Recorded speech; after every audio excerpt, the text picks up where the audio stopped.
ಕಡಬ ತಾಲೂಕಿನ 102ನೇ ನೇಗಿಲಾಡಿ ಗ್ರಾಮದ ಕೋರಿಯರ್ ಸಮೀಪ ಕುಮಾರಧಾರಾ ನದಿ ತೀರದಲ್ಲಿ ಒಟ್ಟು 8 ಕಾಡಾನೆಗಳ ಹಿಂಡು ಕಾಣಿಸಿಕೊಂಡಿದ್ದು ಸ್ಥಳೀಯರಲ್ಲಿ ಆತಂಕದ ವಾತಾವರಣ ನಿರ್ಮಾಣವಾಗಿತ್ತು.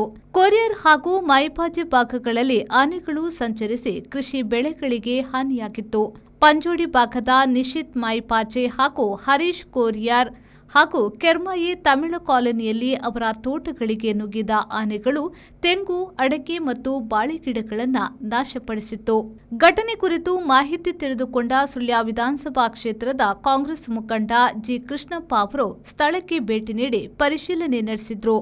ಅರಣ್ಯ ಇಲಾಖೆಯ ಅಧಿಕಾರಿಗಳಿಂದ ಮಾಹಿತಿ ಪಡೆದುಕೊಂಡ ಅವರು ಬೆಳೆ ಹಾನಿಗೊಳಗಾದ ರೈತರಿಗೆ ತಕ್ಷಣ ಪರಿಹಾರ ಒದಗಿಸುವಂತೆ ಹಾಗೂ ಕಾಡಾನೆಗಳ ಹಿಂಡನ್ನ ಕಾಡಿನತ್ತ ಓಡಿಸಲು ತ್ವರಿತ ಕ್ರಮ ಕೈಗೊಳ್ಳುವಂತೆ ಸೂಚಿಸಿದರು. ಈ ಸಂದರ್ಭದಲ್ಲಿ ಉಪವಲಯ ಅರಣ್ಯಾಧಿಕಾರಿ ಯೋಗೀಶ್ ಜಿಸಿ, ಬೀಟ್ ಫಾರೆಸ್ಟರ್ಗಳಾದ ಪ್ರಕಾಶ್ ಕುಮಾರ್, ಸುಶಾಂತ್ ಹಾಗೂ ಗ್ರಾಮಸ್ಥರಾದ ಈರೇಶ್ ಗೌಡ, ಸರೋತ್ತಮ ಗೌಡ ಪಂಜೋಡಿ, ಹರೀಶ್ ಕೋರಿಯಾರ್, ಮನ್ಮೋಹನ್ ಗೋಲ್ಯಾಡಿ, ಸುರೇಶ್ ಕೋರಿಯಾರ್, ಜಯರಾಮ್ ಕೆರ್ಮಾಯಿ ಉಪಸ್ಥಿತರಿದ್ದರು. ಸ್ಥಳೀಯ ರೈತರು ಹಾಗೂ ಗ್ರಾಮಸ್ಥರು ಕಾಡಾನೆಗಳ ಹಾವಳಿಯಿಂದ ಆತಂಕಗೊಂಡಿದ್ದು ಅರಣ್ಯ ಇಲಾಖೆ ಶಾಶ್ವತ ಪರಿಹಾರ ಕ್ರಮಗಳನ್ನು ಕೈಗೊಳ್ಳಬೇಕು ಎಂದು ಆಗ್ರಹಿಸಿದ್ದಾರೆ.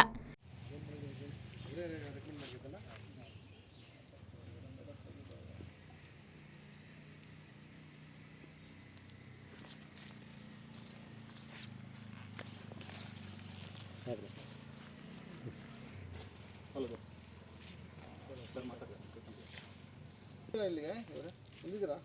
ನಮಸ್ಕಾರ ಮೇಡಮ್ ಎಲ್ಲ ಇದ್ದೀರಾ?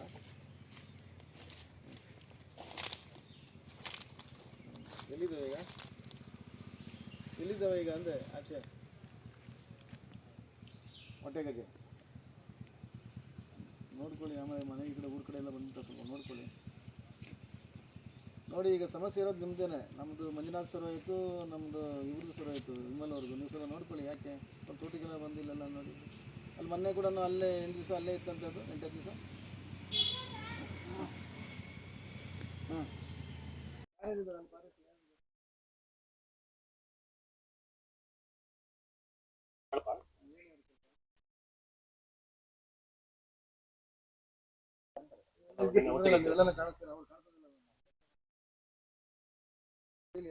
ಸೀರಿಯಸ್ ತಗೊಳ್ಳಿ ಆಯ್ತಾ.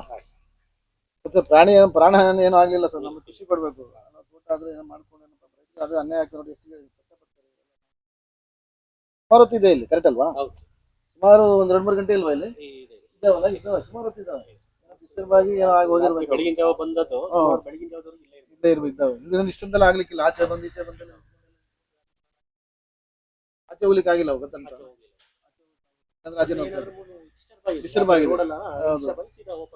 ದಿವಾಕರ್ ಎಂ, ವಿ4 ನ್ಯೂಸ್, ಕಡಬ.